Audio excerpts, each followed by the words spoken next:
Assalamualaikum warahmatullahi wabarakatuh. Alhamdulillah, alhamdulillahi wa kafa, wassalatu wassalam ala nabiyil mustafa, amma ba'd.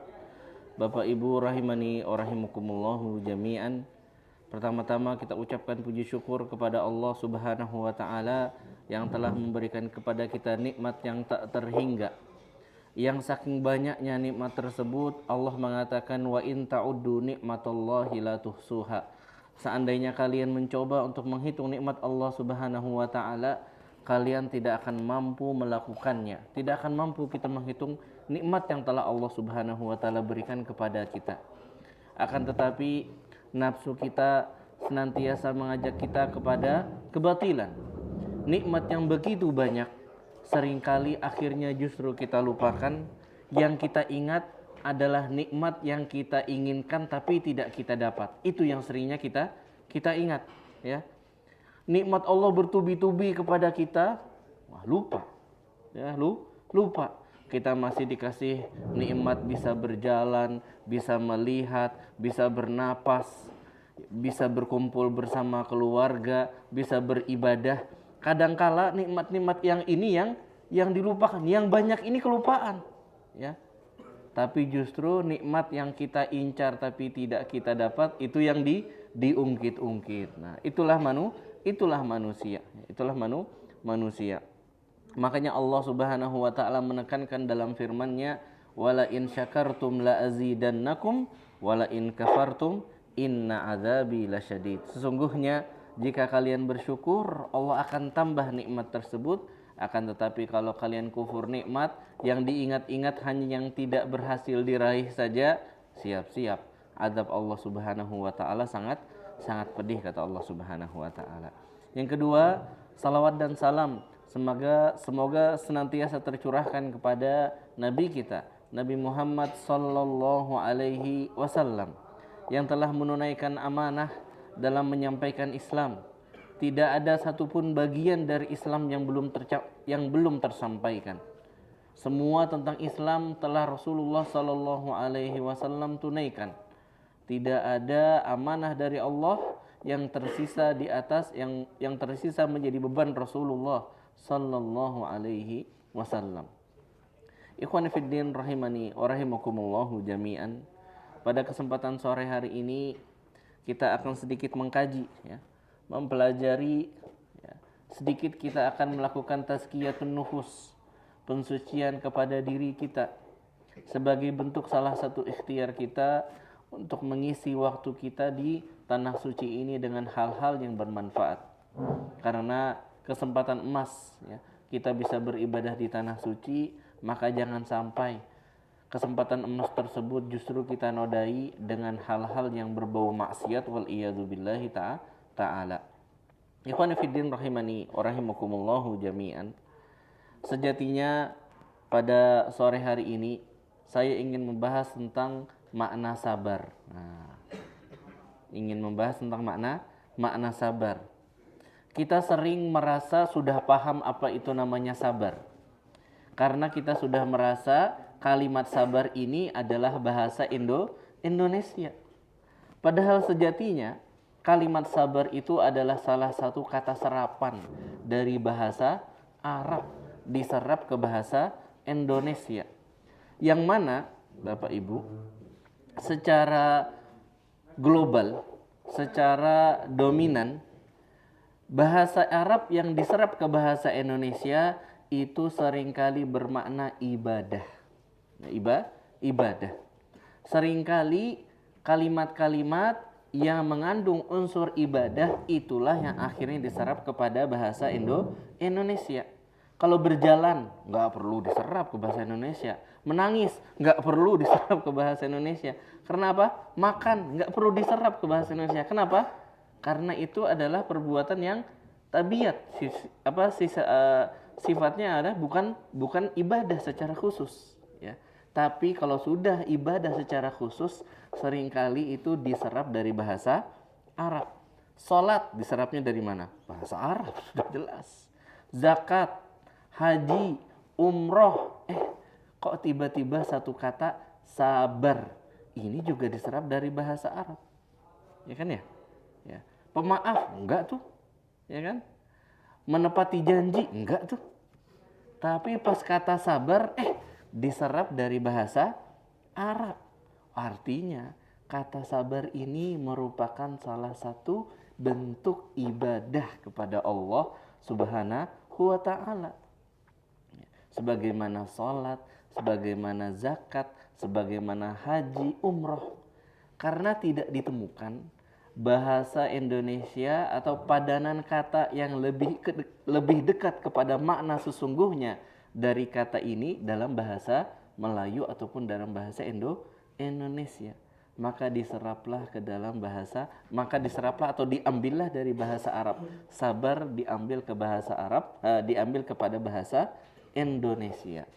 Akan tetapi sering berjalannya waktu, seringkali kita itu lupa akan sejarah, ya. Manusia memang manusia tukang lupa. Makanya sebagian orang membawakan jargon apa? Jas merah katanya. Jangan lupakan sejarah. Karena kalau kita belajar sejarah, seringkali kita mengetahui asal muasal, sering mengetahui inti awal, tujuan utama dari suatu perkara. Ikhwani fiddin rahimani rahimakumullahu jami'an.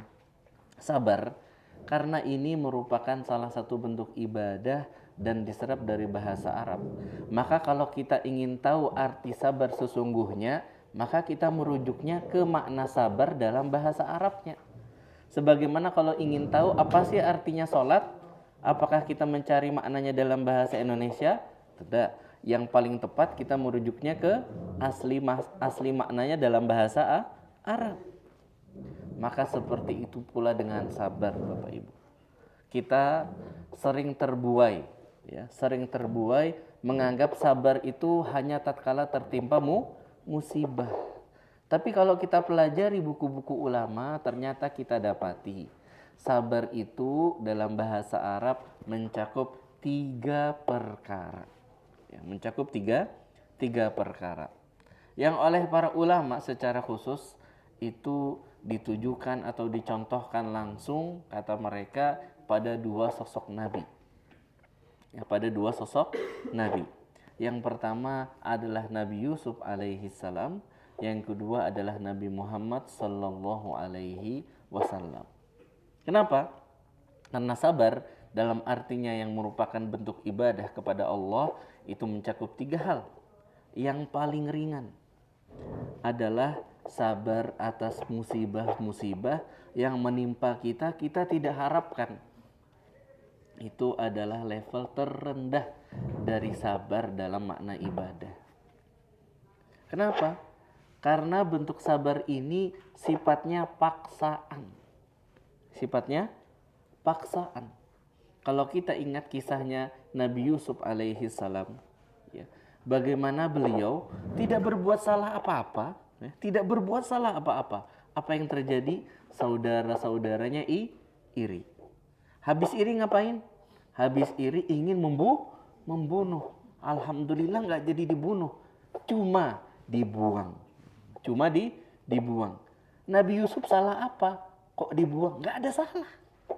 Nabi Yusuf nggak salah apa-apa, tapi itulah ujian Allah Subhanahu wa ta'ala kepada Nabi Yusuf untuk Nabi Yusuf alaihissalam dibuang di dalam sumur. Kebayang nggak kita? Ya, kita nggak ngapa-ngapain, tidak salah apa-apa, sama saudara kita tiba-tiba dibuang dari rumah, diculik, ya, dilempar di hutan. Saya salah apa? Bingung kita. Maka dalam keadaan ini kita harus bersabar, dan sabarnya bersifat paksaan. Kenapa paksaan? Karena kita tidak punya jalan keluar lain selain itu. Kita tidak punya pilihan kecuali harus bersabar. Kita tidak memiliki kekuatan untuk merubah keadaan itu. Itu sudah terjadi. Ya. Kita tidak mampu untuk merubahnya. Maka ya, kita harus bersabar, dan sabar ini sifatnya paksaan. Sabarnya sifatnya paksaan. Kita sudah belajar misalnya mau lulus SMPTN. Wah, tapi sudah bapak-bapak, ibu-ibu semua ternyata di sini ya. Mungkin sudah berusaha keras ngapain ya? Ngumpulin duit mungkin ya, ngumpulin duit sudah, pengen beli rumah ternyata. Dicuri duitnya, dirampok duitnya. Tiba-tiba ATM kita, tiba-tiba ada SMS masuk, telah terjadi penarikan senilai 50 juta. Siapa yang narik? Ternyata ada penjahat yang mengambil uang kita secara secara jalur digital atau semacamnya. Kita salah, mungkin kita mengatakan saya salah apa gitu ya. Tapi itulah yang telah terjadi. Maka bersifat paksaan kita harus bersabar, harus terima dengan takdir Allah Subhanahu wa taala ini, dan ini merupakan salah satu bentuk rukun iman yang keenam, an-tu'mina bil qadari khairihi wa syarrihi, supaya kita itu beriman kepada takdir yang bagaimana? Yang baik dan yang buruk. Kita beriman kepada takdir itu tidak hanya yang baik-baiknya saja, ya. Nabung alhamdulillah jalan terus, misalnya kerjaan alhamdulillah lancar, bosnya dapat bos yang baik, suka ngasih bonus. Wah, kita tidak hanya beriman kepada takdir yang baik-baik, tapi kita juga beriman kepada takdir yang buruk. Hal yang sudah kita upayakan, perkara yang sudah kita usahakan, ternyata gagal. Sudah mandiin anak bersih-bersih gitu ya. Tiba-tiba anaknya lari kepleset, masuk got. Wah, baru capek-capek bersihin sudah kayak gitulah lagi. Atau yang punya bayi mungkin, wah sudah dimandiin, baru dipakein pampers, tiba-tiba BAB. Wah, ya kita harus ya kita hanya bisa bersabar, dan itu sifatnya paksaan. Dan karena ini sifatnya paksaan, disinilah kata para ulama, ini adalah sabar yang terendah. Kenapa? Kita cuma punya satu pilihan, bersabar. Kita nggak sabar, keadaan nggak berubah. Ya. Tidak diterima ya tidak diterima. Ya. Tidak bisa masuk raudhah ya nggak bisa masuk raudhah. Belum bisa masuk raudhah. Ini sifatnya apa, Pak? Paksaan. Kita terima saja, kita sabar saja, kita imani saja. Ya, kita imani saja. Ini adalah salah satu bentuk praktek ya dari rukun iman yang keenam. Sabar yang kedua yang kayak gimana? Sabar yang kedua, kata para ulama, adalah sabar untuk menahan diri dari berbuat maksiat. Jadi itu termasuk sabar juga. Contohnya, misalnya pada Rasulullah Sallallahu Alaihi Wasallam. Tatkala Rasulullah Sallallahu Alaihi Wasallam ditawari, mau nggak, kata orang-orang Quraisy, kamu menyembah berhala kami, kami akan menyembah Tuhan kamu. Dapat kan? Ya. Seolah-olah apa? Seolah-olah mereka ini akhirnya mau menerima Islam. Tapi pengorbanannya apa? Nabi Muhammad disuruh menyembah berhala. Apa kata Rasulullah SAW? Tidak. Maka turunlah firman Allah Subhanahu wa taala, lakum dinukum waliyadin. Untuk kalian agama kalian, untukku agamaku. Maka ini apa? Adalah bentuk supaya apa? Kita menahan diri dari maksiat. Dalam kisah yang lain, Rasulullah Sallallahu Alaihi Wasallam pernah ditawari ya, oleh orang-orang Quraisy. Kata mereka, wahai Muhammad, berhentilah berdakwah. Kalau kamu mau berhenti berdakwah, kami siapkan duit yang banyak, kamu akan menjadi orang terkaya di antara kami. Kami akan siapkan wanita tercantik, kamu tinggal pilih siapa yang kamu inginkan. Kamu tinggal berhenti berdakwah, kami jadikan kamu sebagai salah seorang pemimpin di antara pemimpin Quraisy. Apa kata Rasulullah Sallallahu Alaihi Wasallam? Seandainya pun, katanya Rasulullah SAW, kalian memberikan kepadaku bumi, matahari di tangan kananku dan bulan di tangan kiriku. Kalau kalian mampu memberikan aku itu, gak akan ana tinggalkan untuk berdakwah. Karena apa? Oh ini, bersabar dari melakukan kemaksiatan.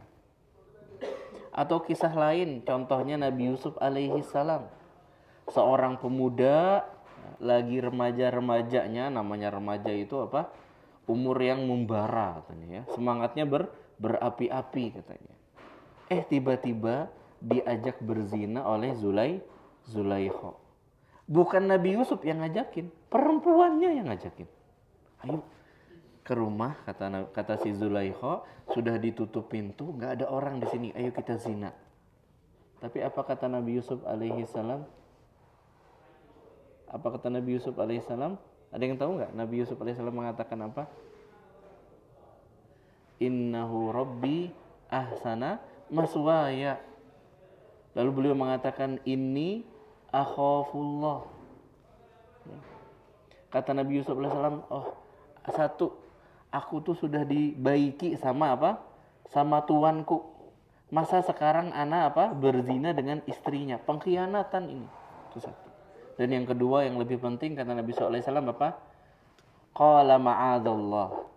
Aku berlindung diri kepada Allah. Aku takut kepada Allah. Maka ini adalah bentuk sabar yang kedua, yang lebih berat.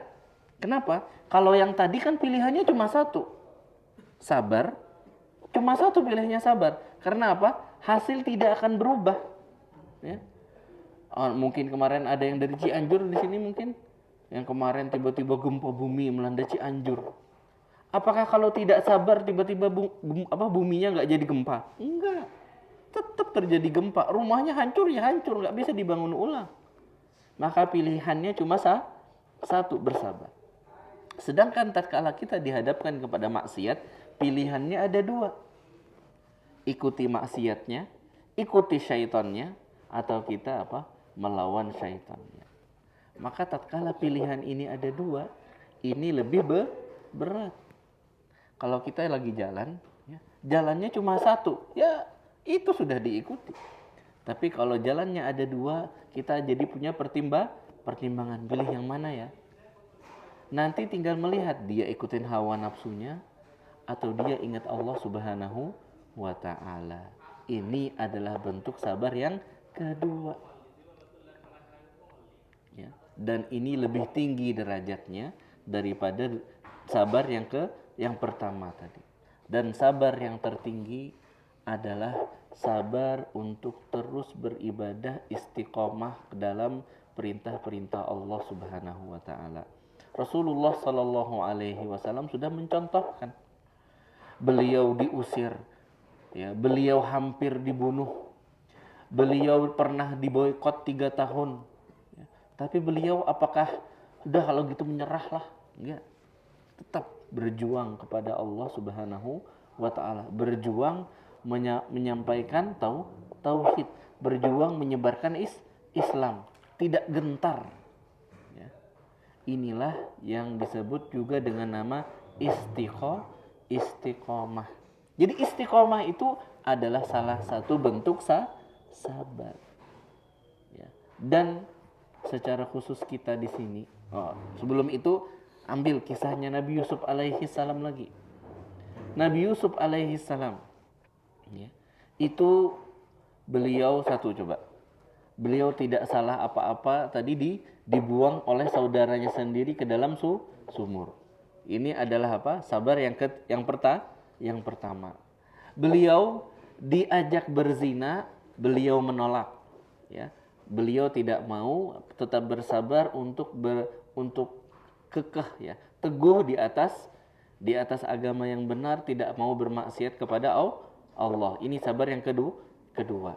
Dan yang ketiga, Nabi Yusuf alaihi salam, lihat, itu setelah sejak kecil sudah dipisahkan dari orang tuanya, kehilangan pembimbing, ya, kehilangan pembimbing sebenarnya. Kalau kita mungkin kalau dalam keadaan tersebut mungkin sudah salah arah, melampiaskan diri kemana, ngapain, kehilangan orang tersayang. Ada orang-orang yang akhirnya stres. Tapi Nabi Yusuf alaihissalam tidak. Beliau terus teguh untuk berada di atas agama yang Allah Subhanahu wa ta'ala berikan kepada beliau. beliau misalnya tadi menolak berzina, harusnya kan dapat hadiah kita ya. Ya. Orang menolak berzina harusnya apa? Dapat hadiah dong. Ya. Tapi justru hadiahnya apa? Masuk penjara. Ya. Masuk penjara. Apakah Nabi Yusuf alaihissalam, aduh gendek, kenapa sih ini Allah? Kok aku sudah awalnya nggak salah apa-apa dibuang keluarga. Sekarang diajak berzina aku nggak mau, malah dimasukkan ke dalam penjara. Tapi apakah Nabi Yusuf alaihissalam akhirnya kufur? Udah, aku tidak mau lagi lah mengikuti Allah. Enggak. Sebaliknya, Nabi Yusuf alaihissalam sabar untuk terus berada di atas agama Allah. Apa buktinya? Tatkala beliau dimasukkan penjara, tatkala Nabi Yusuf alaihissalam dimasukkan penjara, Nabi Yusuf alaihissalam itu bertemu dengan dua orang lain di dalam penjara tersebut, sudah ada di dalam. Maka tatkala masuk ke dalam jadi bertiga. Akhirnya dua orang ini tiba-tiba punya inisiatif bertanya kepada Nabi Yusuf alaihissalam. Waktu itu belum disebut sebagai nabi. Wahai pemuda, kata dua orang yang di dalam penjara ini, kami melihat pada dirimu itu ciri-ciri orang yang soleh, subhanallah. Dan tadi malam kami melihat mimpi. Kami mengira, kami punya gambaran, punya bayangan, ya, engkau mampu untuk menafsirkan mimpi kami. Lalu apa kata Nabi Yusuf alaihissalam? Lihat, padahal Nabi Yusuf alaihissalam habis menolak berzina tadi dimasukkan ke dalam penjara. Nabi Yusuf alaihissalam mengatakan apa? Aku akan sampaikan tafsir dari mimpi kalian berdua. Tapi sebelumnya dengarkan, kata Nabi Yusuf alaihissalam, bahwasanya sesungguhnya Allah Subhanahu wa taala adalah satu-satunya Tuhan yang berhak untuk disembah. Lihat, sebelum menjawab pertanyaan, Nabi Yusuf alaihissalam keburu tetap menggunakan kesempatan itu untuk berdakwah dulu. Jadi berdakwah dulu, tetap beliau berdakwah. Walaupun takdir beliau ya kalau dari sudut pandang kita kayaknya ngerenges banget gitu ya. Anak yang sangat patuh kepada orang tua justru dibuang dari keluarga. Menghindari zina justru dimasukkan ke dalam penjara. Tapi Nabi Yusuf alaihissalam menunjukkan istiqomah beliau dengan mengatakan, dengan tetap menggunakan kesempatan orang ini bertanya untuk berdakwah. Barulah setelah itu Nabi Yusuf alaihissalam menceritakan makna dari mimpi yang mereka lihat. Yang pertama akan menjadi siapa? Ada yang tahu? Akan menjadi pembantu raja, ya. Yang satu lagi akan dihukum pancung, ya, akan disalib. Dan terjadilah apa yang terjadi, ya. Terjadilah apa yang ditafsirkan oleh Nabi Yusuf alaihissalam. Oleh karena itu, Bapak Ibu rahimani wa rahimakumullahu jami'an, ya.